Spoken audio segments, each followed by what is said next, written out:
कष्ट हुआ। पूर्व जन्म में किए गए अच्छे बुरे कर्मों के कारण हमें कष्ट होता है। क्या होता है? किसी के ऊपर दोष लगाना ये तो व्यर्थ की बात है, लेकिन हमारे द्वारा किए गए अच्छे बुरे कर्मों के कारण, प्रारब्ध के कारण हमें सुख और दुख की अनुभूति होती है। अगर अच्छा कर्म जीव करता है तो उसका फल प्रारब्ध के कारण अच्छा प्राप्त होता है। अगर हम अच्छा कर्म नहीं करते तो फल भी हमें कैसा मिलता है? अच्छा नहीं मिलता है। लेकिन यही प्रश्न किया परीक्षित ने शुकदेव जी महाराज से, अरे किस अपराध के कारण गजेंद्र को 1 वर्ष तक इतना कष्ट हुआ? एक दिन के लिए मगरमच्छ पकड़ ले आपका हाथ, कैसा होगा? वो तो खा जाएगा, छोड़ेगा कहाँ 1 वर्ष तक? तो उसके कर्म बेचारे ऐसे होंगे, 1 वर्ष तक झेलता रहा, वो तो छोड़ेगा नहीं 1 मिनट में। शेर के बारे में छोड़ दो वाला किसी को, क्या होगा? 1 वर्ष तक संघर्ष होता रहा, 1 वर्ष तक कष्ट हुआ। किस पाप के कारण ऐसा हुआ, किस अपराध के कारण ऐसा हुआ? मुझे आगे की कथा में विस्तार बताइए। बोले भागवत भगवान की। कली काल में मनुष्य की स्थिति है, पुण्यम फलम इच्छति जंतवा पापम कुर्वन्ति यतनता। कलयुग में जीव क्या करता है? पुण्य का फल चाहता है लेकिन पाप रोज करता है। पुण्यम फलम इच्छति जंतवा। मुझे ये बताइए, क्या हमारा जन्म खाने पीने के लिए हुआ है? खाते पीते तो पशु पक्षी भी हैं। यही ध्यान है, यही 1 वर्ष में यही सारी विधि, इसी तत्व को, इसी आत्म तत्व का बोध हुआ। किसे? गजेंद्र को। कि जीव का जन्म क्या खाने पीने के लिए हुआ है? क्या धन इकट्ठा करने के लिए हुआ है? क्या बच्चे पालने के लिए? बच्चे तो पशु पक्षी भी पालते हैं, कोई बड़ा काम नहीं है। हमसे पूर्ववत बहुत बड़े बड़े सेठ, बहुत धनाढ्य लोग ये सारा भोग करके जा चुके हैं। ये सारे काम, हम कोई नया काम कुछ भी नहीं कर रहे हैं। हम सब ये वही काम कर रहे हैं, संसारिक काम कर रहे हैं जो कई लोग हमसे पहले करके जा चुके हैं और पुनः मृत्यु को प्राप्त हुए हैं।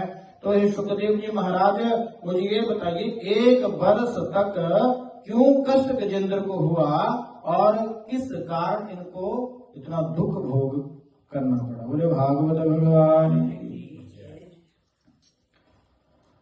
विशाला शून्य बंधुष तत्सुताः।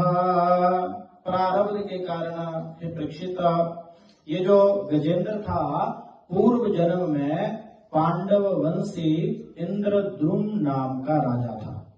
क्या था? इंद्रद्रुम नाम का राजा था।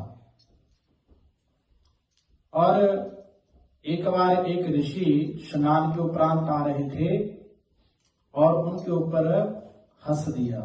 क्या हुआ? उनके शरीर को देख करके उन पर हंस दिया। बोले भागवत भगवान की। और ऋषि ने इस पांडव वंशी इंद्रद्रुम नाम के राजा को शाप दे दिया। आज ऋषि के शाप से इस पांडव वंशीय इंद्रद्रुम नाम के राजा को इस योनि में जाना पड़ा। ऋषि ने कहा, जाओ, आपको अहंकार हो गया है। क्या हो गया है?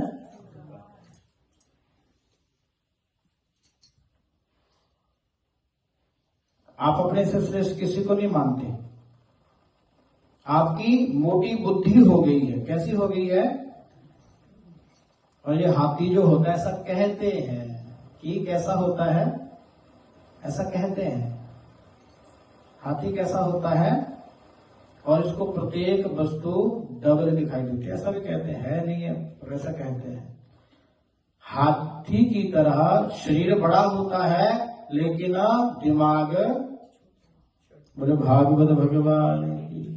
इसलिए जाओ गजेंद्र बन जाओ, क्योंकि आपकी बुद्धि वैसी ही हो गई है, अहंकार हो गया है, शरीर बड़ा हो गया है।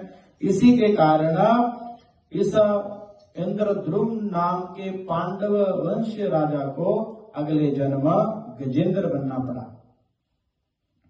ऋषि की शरणागति ले ली, महाराज मुझसे अपराध हो गया है, भागवत भगवान की। क्या कहा, क्या हो गया है?